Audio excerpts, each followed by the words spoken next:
नमस्कार साथियों। बात करें यदि किसी तिथि की शुभता और अशुभता की, देखिए सभी तिथियों में कुछ ना कुछ बल और कुछ ना कुछ कमियां तो रहती ही हैं।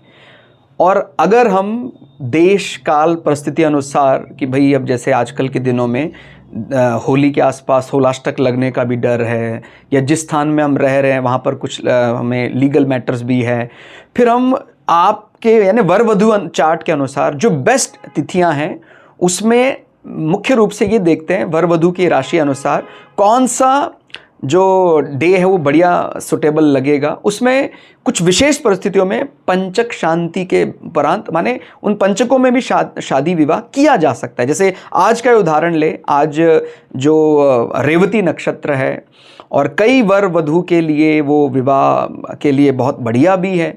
जो ये पंचक वाला ये बात है, केवल पंचक होने से, भाई पंचक में ठीक है वो पूज्य होता है तो आपको वो विशेष पूजा कर लेनी चाहिए, लेकिन आपने किसी से पूछा और उसने आपको, जब भी हम किसी से पूछते हैं, किसी अच्छे व्यक्ति से पूछते हैं, उसका भी बल उसमें लगता है। किसी बहुत बड़े कर्मनिष्ठ व्यक्ति ने आपको ये सलाह दी है यदि, तो उनका बल आपके कार्य को पूरा कराने का मादा रखता है।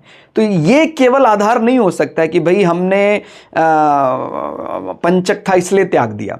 तिथियों का और भी कई तरीके से आधार देखा जाता है। अगर वो नक्षत्र है उनमें विवाह किया जा सकता है, तो आप विशेष पूजा के जरिए भी, हाँ भाई अगर आपको पूरे एक साल मिल जाता है, भाई आप जो सबसे बढ़िया तिथि है वो आप निकालिए और उसमें पंचक है, हो सके तो अवॉइड कीजिए। लेकिन केवल आपके पास कुछ दिनों का समय है और आपको एक बढ़िया तिथि मिल गई लेकिन उसमें एक पंचकों का समूह आ रहा है, तो उसमें तो फिर वो पूज्य होता है। पूजा के बाद आप विवाह आदि कर सकते हैं। जैसे आज का उदाहरण हम ले रहे हैं, आज कई अलग अलग हिस्सों में विवाह हो रहा है एक प्रकार से।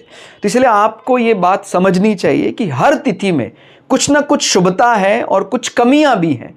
तो केवल पंचकों के कारण ही उस तिथि का सारा बल नष्ट हो जाएगा, ये कहना ठीक नहीं है। उस तिथि को बल देने वाले भी बहुत से तरीके हैं। वर वधु के अपने चार्ट हैं, हो सकता है उन दिन उस पर्टिकुलर तिथि में बहुत बढ़िया दोनों का जो चंद्र राशि अनुसार कॉम्बिनेशन है वो मैच कर रहा है, वो आपको आगे ना मिले, या फिर आगे जैसे होलाष्टक आदि लग रहे हैं, तो फिर वो विशेष पूजा के दौरान पंचक भी चलते हैं, ऐसा समझना चाहिए। धन्यवाद।